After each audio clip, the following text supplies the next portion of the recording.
Hey everybody, it's Tallara and welcome back to CrossCode. After completing a whole bunch of side quests on our last episode, today we're ready to continue with the main story, and I'm super excited about this because today is the day that we are hopefully going to join a guild. Not that way though. In this way, if you remember, we previously got an invite to the First Scholars. It's a guild of people who are very lore heavy into CrossCode. So basically their requirement for us to join was to complete the first story dungeon, which was the Temple Mine, and then come back and they're going to have a quiz for us about some of the lore that we learned in the dungeon. So we're back here at their headquarters in the Autumn's Residence area, and I gotta be honest, I'm a little bit nervous about this test. I'm like, did I study enough? Do I remember enough from the Temple Mine? I guess we'll find out soon enough. Anyway, here's our friend. Olero, did you finish the dungeon? We're ready for the quiz now. So, who won the race?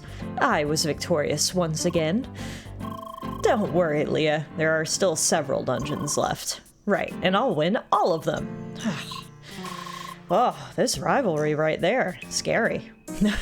Okay, so I guess he's not administering the quiz, but we let him know that we did finish the dungeon. Good day, back from the dungeon? Yes, we're ready to take that quiz. Right, Leah? Great. Good luck then.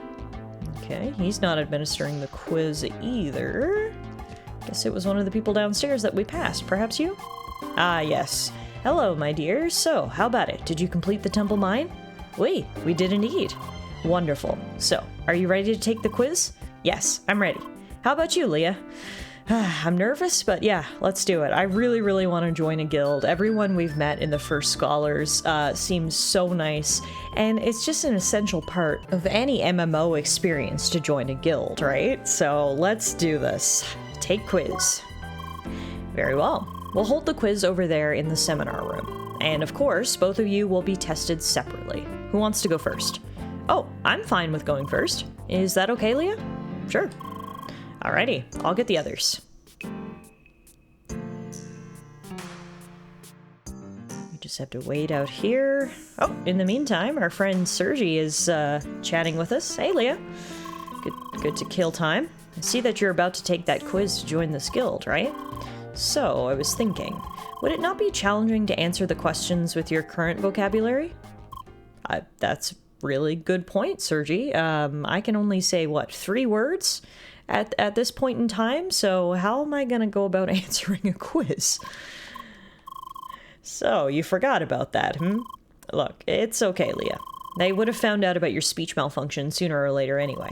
Just remember, these kinds of things happen to players. I just hope you'll still be able to take the quiz somehow. Can I, write it on a piece of paper? Can this be, a paper to pencil type of quiz? Hey, Emily's back. She says, Leah, I did it. I passed. Come on, you're up next. What's wrong? You look really nervous. Don't worry, the quiz is super simple. I'm sure you can do it. Rest of the guild members are in here. Leah, dear, now it's your turn. I hope you read all those text tables next to the statue in the Temple Mine. Today's quiz is all about the god Diaro. Don't worry, it'll be just 4 simple questions. Are you ready? Alrighty. First question. Now, Diaro is one of the gods of shape. Now, what shape did he represent? Whether I know the answer to this or not, it is going to be a struggle to answer it, as Sergi rightly pointed out. We only have 3 words in our vocabulary: hi, bye, and Leah. And I highly doubt Diaro is the shape hi, bye, or Leah. So I guess we'll just, I don't know, does it matter which one we pick? Leah! Yes, Leah, dear, that's your name. Should I repeat the question? What shape does Diaro represent? Maybe we'll try bye? Leah, is everything alright? No, something is wrong here. I sort of noticed it before. Leah, you can't really speak, can you? Oh dear! Is it a speech module malfunction? Oh, Junge, I thought they managed to fix those issues. I mean, it's sort of weird that you could still say those few words. Did they add some kind of workaround? I can't believe it. How did I not notice this before? Leah, dear, I'm so sorry. Well, still, that's no reason to cancel the quiz. Easy. We'll just make it multiple choice. Leah dear, I'm sure you can still count with your fingers, right? 1, 2, 3, and 4. Yes, all the digits work. Wonderful. Well then, all I have to do is give you 4 options, eh? Okay, let me think. Here we go. What shape does DRO represent? A, square, B, triangle, C, pentagon, or D, sphere. Honestly, having the test be multiple choice is a lot easier for me too. So this whole speech module malfunction may be a blessing in disguise in this particular instance. Now, I have to try to think back. We certainly did take the time to look at all the lore tablets in the dungeon before we left, but that was some time ago. What shape did DRO represent? Square, triangle, pentagon, or sphere? I think it was square? Answer A. Alrighty. Okay, she smiled. I think that means we got it right. Do I have to get all the questions right, I wonder? Or, like, what's the passing grade here? I don't know. Guess we'll find out. Next question. DRO is known as the creator of solid surface. So what exactly did DRO create? A, mountains, B, plants, C, animals, or D, the sun. Even if I didn't remember the answer to this question, you can sort of just figure it out with logic. If he's the creator of solid surface, there's only one thing here that's solid surface, and that's A, mountains. Good. So, what was next? Ah, yes. There was this time Enel and DRO worked together, eh? What did they create? A, waterfalls, B, volcanoes, C, black holes, or D, cream puffs. Yeah. Really, Buggy? Don't make it too easy for her. Well, I suppose it's clear that option D is not correct anyway. Well then, Leah, what did Enel and DRO create together? I gotta be honest, I'm super tempted to select answer D, cream puffs, just for the lulz, but I'm pretty sure if I remember correctly, it's actually answer B, volcanoes. Very nice. Final question. Remember when Diorbis tried to convince DRO that the Ancients are ready for their journey? He showed him one of the Ancients' achievements. What was it? A, they built huge cities. B, they traveled through the air.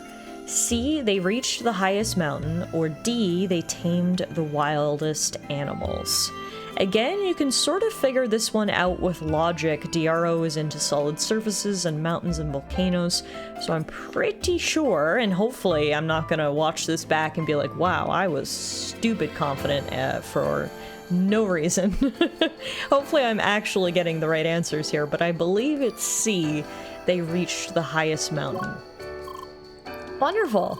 All right, that's it. The quiz is over. And you passed!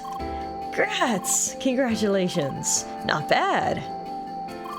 You answered all 4 questions correctly. Just wonderful. Yes, that's all about DRO. Wait. I think I have a small bonus question for you, Leah. DRO is a god of shape representing the square. So, which class has been founded to honor DRO? A, Triblader, B, Quadroguard, C, Pentafist, or D, Hexacast? I have to assume if he's the god of squares, squares have 4 sides. Quad means 4. I assume it's B? Correct. Quadroguard is the class of the square. And yes, that's my class. Just like DRO's creations, Quadroguards are known for their stamina and endurance. That's why we're the traditional tanks in your party. Well then, it's time to make you and Emily official members of the First Scholars. Let's go. Yay, this is so exciting. I'm so glad I passed the quiz. I was nervous, but here we are. It is my greatest pleasure to announce 2 new members of the First Scholars. Emily Nader, the Pentafist, and Leah, the Spheromancer. Let's work together to contribute to our understanding of the Ancients. And, you know, just have a good time, eh? Merci beaucoup. It's great to join you guys. So, I suppose we'll see each other more often from now on. That's right, so you should join our party already. Well, I think you still need to catch up to my level first. Oh, come on. Anybody else, maybe? Well, most of us are far ahead in levels. Oh, but there is still Tronny. Oh, the other new member? Yes, he hasn't been online the last few days, but he told me he'd show up again tomorrow. I'm sure he'd gladly join your party. Très bien. Well then.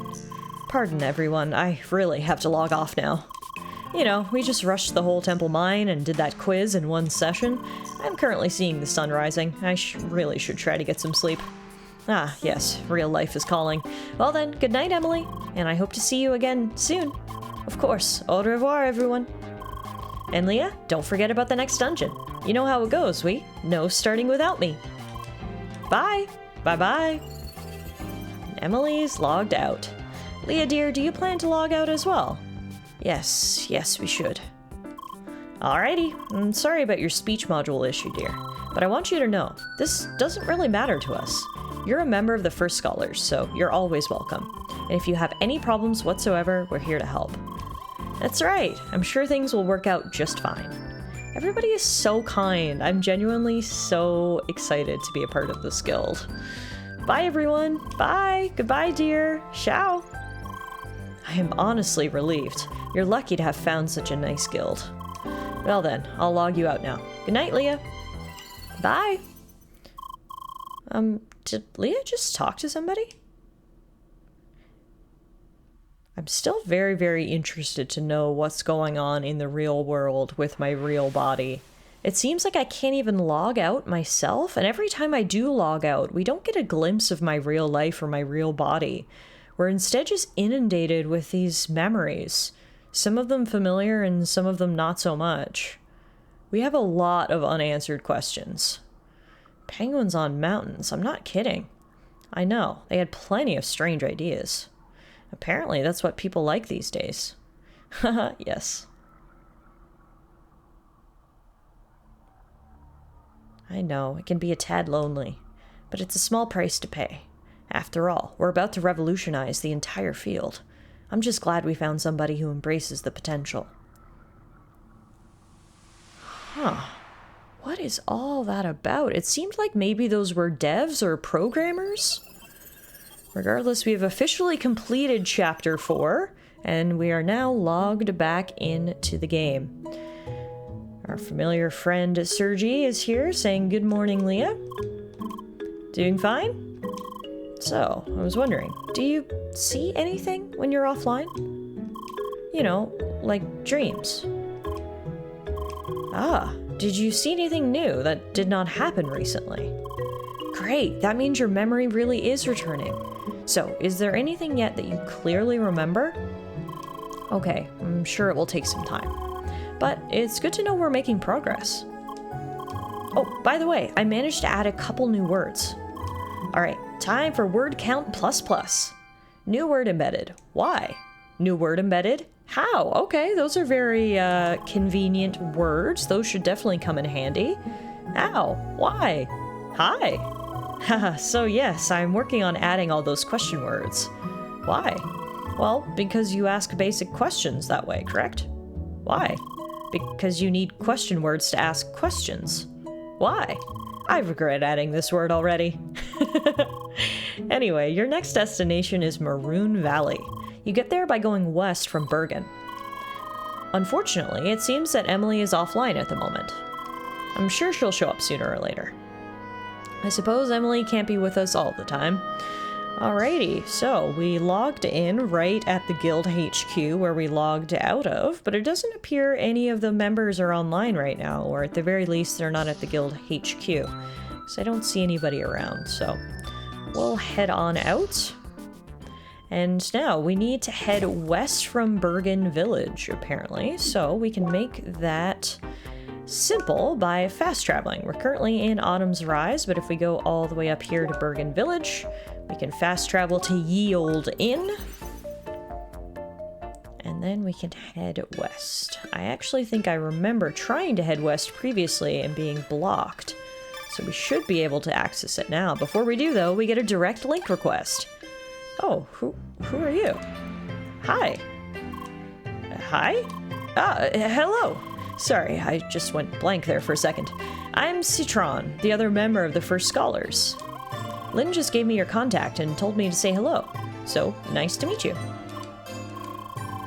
Don't worry, they told me about your limited speech problem.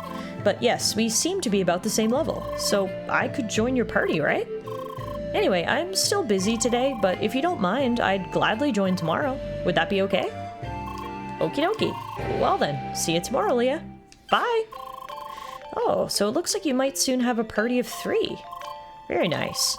That boy seems to be a hexacast. They are very useful to have in a party. A hexacast. Alright, looks like we actually unlocked some new encyclopedia entries, so why don't we go check those out before we proceed any further. So in terms of the story, we just completed chapter 4, of course, and then people. We've got entries on all of our guildmates, so why don't we take a minute to go through these. We've got Hlyn, real name Linda Palmer. Hlyn is a friendly, motherly player who created the first Scholars Guild together with Beowulf. Manners, community, and the lore of CrossWorlds are most dear to her, and she welcomes everyone with open arms. Then we have Beowulf. Real name Albert Grumpesto. Beowulf is a calm and silent player who created the first Scholars Guild together with Hlyn. Although he does not seem very talkative, his interest in the lore of CrossWorlds is just as great as Hlyn's. Then we've got Citron, who we just met. Real name Toby Tremblay. Toby is a rather new member of the First Scholars. He appears to be highly knowledgeable when it comes to science, which leads to a lot of displeasure whenever CrossWorlds does not hold up to his sense of realism. Come on, Toby, we're not playing CrossWorlds for its sense of realism. Anyway, here's Buggy, real name Rafael Luis Vega. Buggy is a pun-loving player and one of the earliest members of the First Scholars Guild. His cheerful nature stems mostly from bad puns and jokes, and he almost always laughs about his own jests the most. Alright, so those are our guild mates. Like I said, I think we've got a great squad here. And then, of course, we have Schneider, who we've already met previously, and then Emily. So we're a guild of, counting me, 1, 2, 3, 4, 5, 6, 7. A small guild, but that's honestly like kind of a nice number of people. So these are all the gods that we learned about at the end of the Temple Mine, and then of course that we had our quiz on, but it looks like there's a bunch of gods of the ancients, including Diorbis, Enel, Diaro, and a few more we don't know about. Picked up some stories of the gods, still a lot that we don't know about yet though. So yeah, I think that's good for the encyclopedia for now, and let's head west. As we approach, the shard that we picked up from the Temple Mine activates. I see you obtained the blue ice shade. You can now take the laser rails to reach Maroon Valley. Perfect. Oh, dang. Okay, this is gonna be cool. Have laser rails, will travel. Off we go. Whoa. What I really love so far is that every area we've encountered has a very distinct landscape. Good thing we found this spot. Why is it so hot? Yeah, first freezing cold and now this? I don't know what you guys are talking about. I like the hot weather here. You probably turned down your temperature sensitivity. Nope, I just really like the heat. I can't even. So of course, one really cool thing about CrossWorlds is you really can apparently feel things. The heat, the temperature, you've got pain sensors. They make this a really immersive experience. But as I was saying, it's cool how every area we've encountered has a different biome. We went from sort of the autumnal forested region to the cold mountainous region, and now this looks to be more of like a desert region, which is cool. This guy here, looks like we can obtain something called a prickly bracer, which will be a great upgrade for us if we can get some spice sets. We've got the purple ore lump, we've got the blue orb, we've got the solid bubble, so we might have to come back here and check this out. Speaking of this new area, I know we were just in the encyclopedia, but I did see that we unlocked a new entry, so let's go check that out really quick before we go any further. Maroon Valley. Maroon Valley is a dry and hot area located on the western side of the continent. The terrain is mostly eroded, and some parts are under the constant grinding pressure of a sandstorm. The storm itself, however, is not a product of natural air movement. The scientists of Shadoon assume that some ancient technology causes it, as no other explanation could be found. Despite the harsh nature of the area, there are some parts that fight back, such as the Maroon Oasis, which is filled with lush plant life. To the west of the area, one can find the home of one of the Shad tribes, Baki Kun. Alright, guess that's the way we'll head. Whoa. Yeah, this is cool. I really like the music here as well. And also, whoa! Hello, human, you look puzzled. I sure do. You entered Maroon Valley, hot sandy desert, and home of us Shad. All humans welcome. You should visit Bakikum, bustling town of Shad. Has big bazaar with great offers. Human want to know more? Talk to me. And before we can do that, we get a direct link request. Bonjour, Leah! Hi! Say, are you currently free? I'd really like to join your party right now, if you're okay with that. Très bien! Did you just enter Maroon Valley by any chance? Okay, I'll be there in a second. Thanks for waiting. Did that Birdman over there talk to you as well? He does that with any new player that stands around for too long, no? I was surprised to meet a non-human race after all. Anyway, we should head to Baki Kum, right? Sounds like the next big town. Well then, off we go. Alright, Emily is here. She's joined my party, which is nice. We finally made it. And after the freezing cold in Bergen Village, the heat is very welcome. Well, that's easy for you to say. I'm already sweating. Oh, come on. You could just turn off the simulation of heat. But I don't want to break the immersion.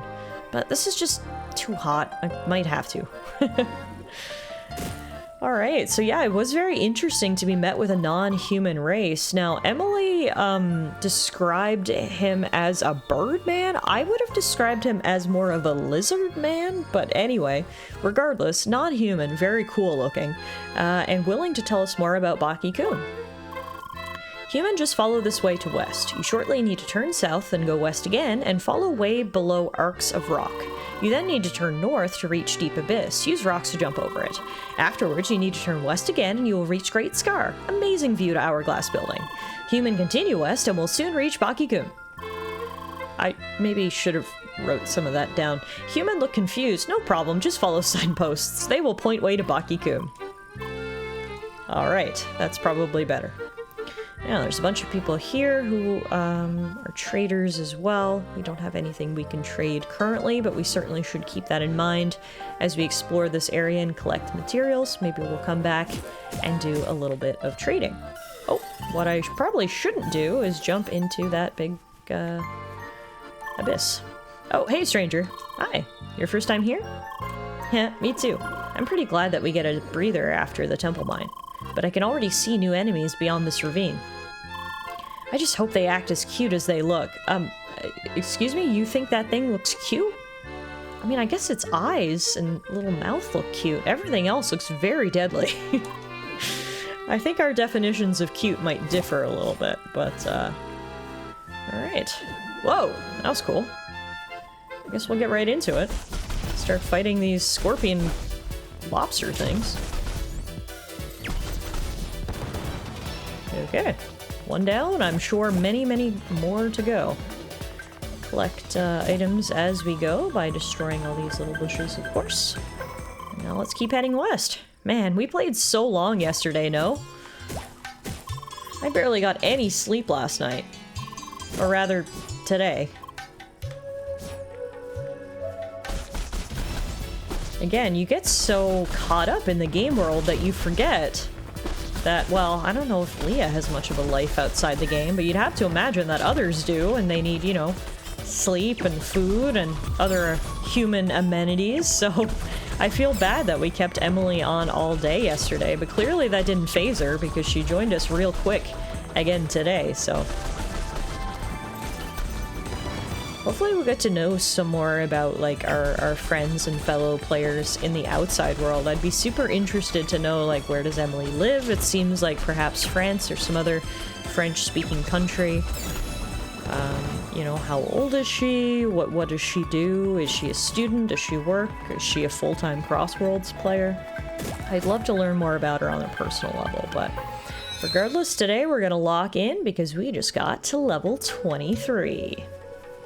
There's so many little cactuses to destroy here and little bushes. We get vivid water from those ones, and then there's a chest right here which gives 4 arid lumber. Alright. Destroy some more of these crab scorpion things. Easy peasy. Hopefully we'll learn some more information about them soon as well.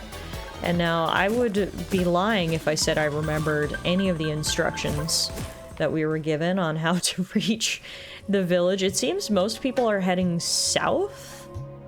Yeah, I can't even head west. There's a gate there actually blocking our progress, so that makes things infinitely easier. We'll follow the flow of players and head south. By the way, I'm currently studying. Didn't tell you before, no? So I'm in this course that gives our team assignments, right? Wait, and today I had a bit of trouble with all that. Why? It's a bit complicated. So Emily literally must have just heard me talking about how I wanted to learn more about her outside of the game, because immediately she volunteers that she's a student, and I guess she was doing some coursework before she logged back into the game today. She must be so tired. Alright, so the road to Baki Kum is to the southwest. Maroon Oasis is to the right. Kind of want to check that out before we go to Baki Kum, to be honest. Now, clearly a lot of these creatures have hard shells, which kind of makes sense. Being out here in the desert, baked in the sun. That guy seems like he likes to hide in his shell. Quite a bit, actually. Down he goes. Yeah. That is an interesting looking monster. It feels like a lot of the enemies that we fought so far are sort of a mixture of creatures that we would be familiar with back on Earth. But I don't know what this guy is a mixture of. A turtle and a... I don't know. That thing looks the most monstrous, if you will, of all the enemies I think that we've fought so far. Ooh, we can cross lily pads. Okay, this really is an oasis. The terrain changed quite dramatically. We went from dry desert to green, lush oasis, where we get some palm apple seeds right there. See, I told you the lilies were safe. This is too much. Oh, come on.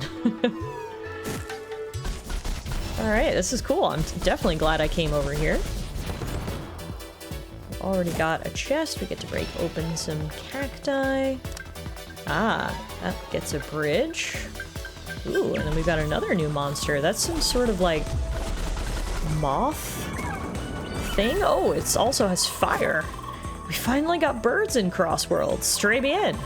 Other than those space birds, that is. Was that thing a bird? I guess. Alright, let's keep moving. Yeah, I don't know if I'd call these things birds. The closest thing we've encountered to a bird, it's some sort of like... Honestly, it looks more like a dinosaur. That's sort of similar to the other creatures I couldn't really identify either. I think a lot of the enemies in this area are very, like, dinosaur themed, which is kind of cool. I'll take that. Land before time, here we come. Now, as we found out, we can actually walk on the lily pads, which is cool. It doesn't help me there, because I don't have enough space to get across. I can do this, though. It really is crazy how quickly the terrain changed as soon as we got in this oasis area. I think Emily got caught up in something. She was slow to join me. There she is. There's another one of these things. After I finish this battle, I'm gonna head to the encyclopedia and see if we can get more information about what these things are.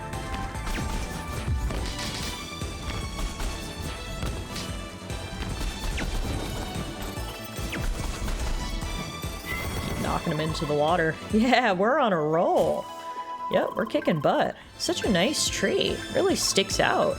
Yeah, it's beautiful. Look at that. It's like a cherry blossom tree. Just right here in the middle of the oasis. It certainly looks different from anything else around here. And in front we have a shad. Stop, human! You need pass from Eldris if you want to enter cave. You find Eldris in Baki Kum, Shad village to the west.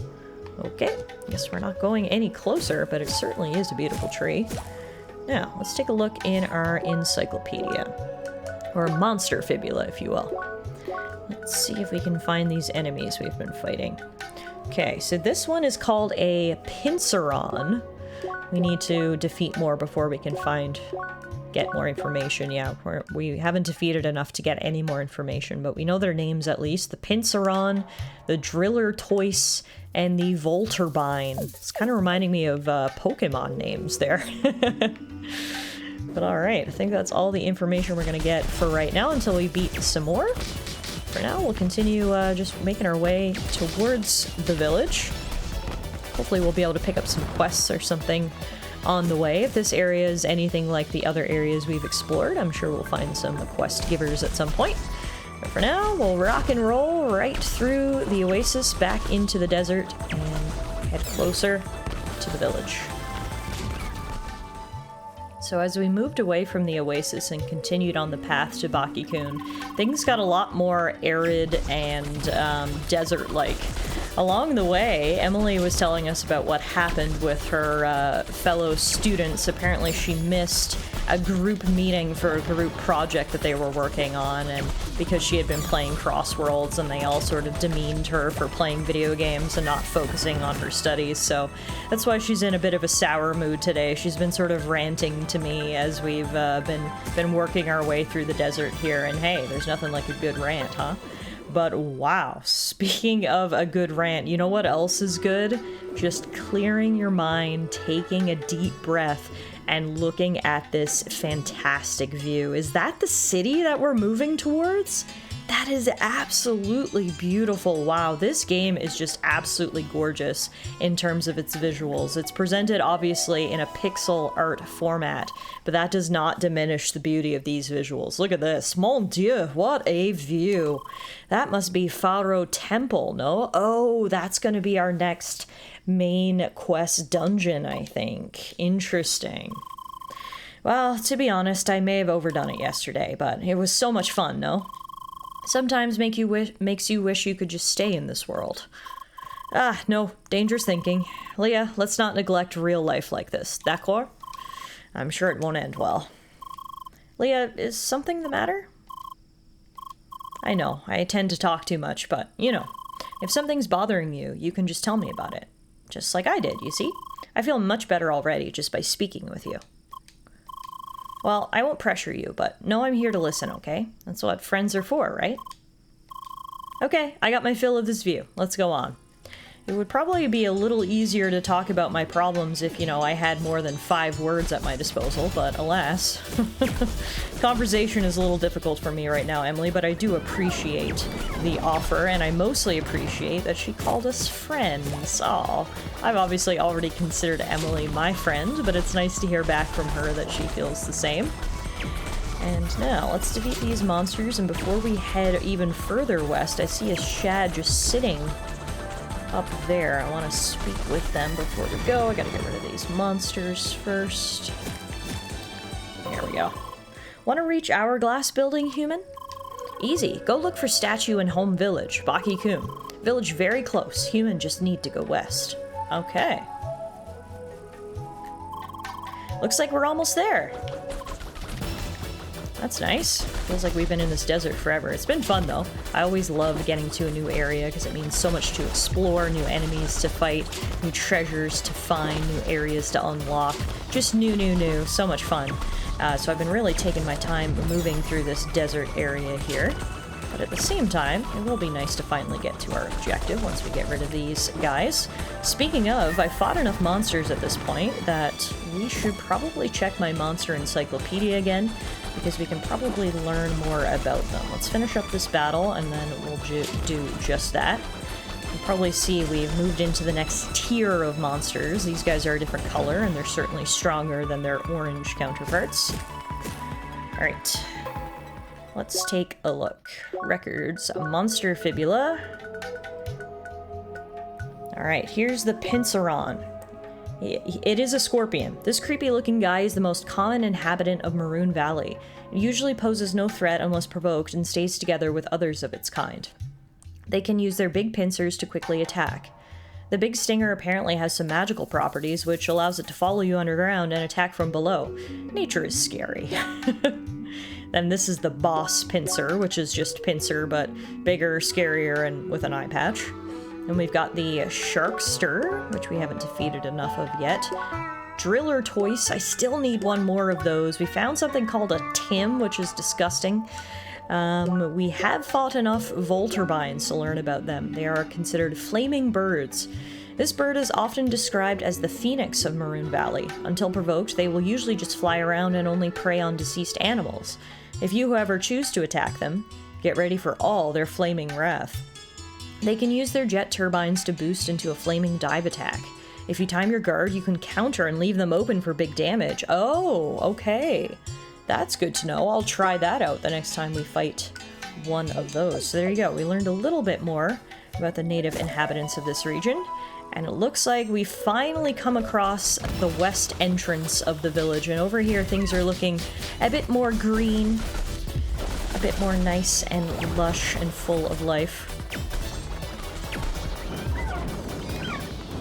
Tried to block it there, but he actually didn't even hit me. He missed. Alright, looks like we made it to the Shad Village. Here we are. That should be the village. So, how about we go ahead and visit the major building now? You know, to continue the plot and all. We do love continuing the plot. Welcome to Baki Coombe, everyone, the rough gem in the west, home to collectors and the Shad. As you can see, there's a bunch of other players here. We made it! Yeah, that was one hell of an area. Tell me about it. But look at this right here. I was told this was like an urban village for these Shad or whatever. Looks like they're pretty advanced after all. I mean, this is a solar farm, right? I think this was built by humans. At least a friend told me there's some kind of relationship going on between humans and Shad. Oh, that makes more sense, I guess. Seems like a good place to harness solar energy in the middle of a desert, but lots of other players are also relieved to have finally made it. This is Geeklich. I don't know if that knitted hat is necessarily appropriate in the middle of the desert, but to each their own. Pretty cool armor they have. Keonda. What? Oh, it's my clothes, right? Yeah, I get that a lot. Believe it or not, I'm usually cold, so I'm used to being like this, always. Oh, Vaya, you're also Spheromancer, Keva. I've not seen many in a while. What's your name? Leah. I'm Geeklich. Nice to meet you. You know, I didn't always want to play as this class. In fact, I wanted to be a Hexacast. Back in the day, I played with friends, and I ended up picking this class to form a balanced team comp. Nowadays, many of them don't play anymore, so I wander around and look at the different skeletons all day. Good thing that red is my favorite color, don't you think? Well, he was an interesting fellow, wasn't he? Regardless, it looks like this place, like every other major hub we've encountered so far, is quite large, and there's going to be lots for us to explore. Considering we spent quite a bit of time navigating the desert today, I think we'll call it a day here before we get too far into things. Emily is entranced by the solar farm, and I can't blame her. It is quite impressive. So we'll call it a day here, folks. Thank you all so much for watching today's episode. When we pick up next time, we'll be exploring the village of Baki Coombe further and continuing the main story. Thanks again for watching. I really appreciate you guys following along with me on this journey through CrossCode. I am absolutely loving the game so far, so I hope you guys are enjoying my playthrough.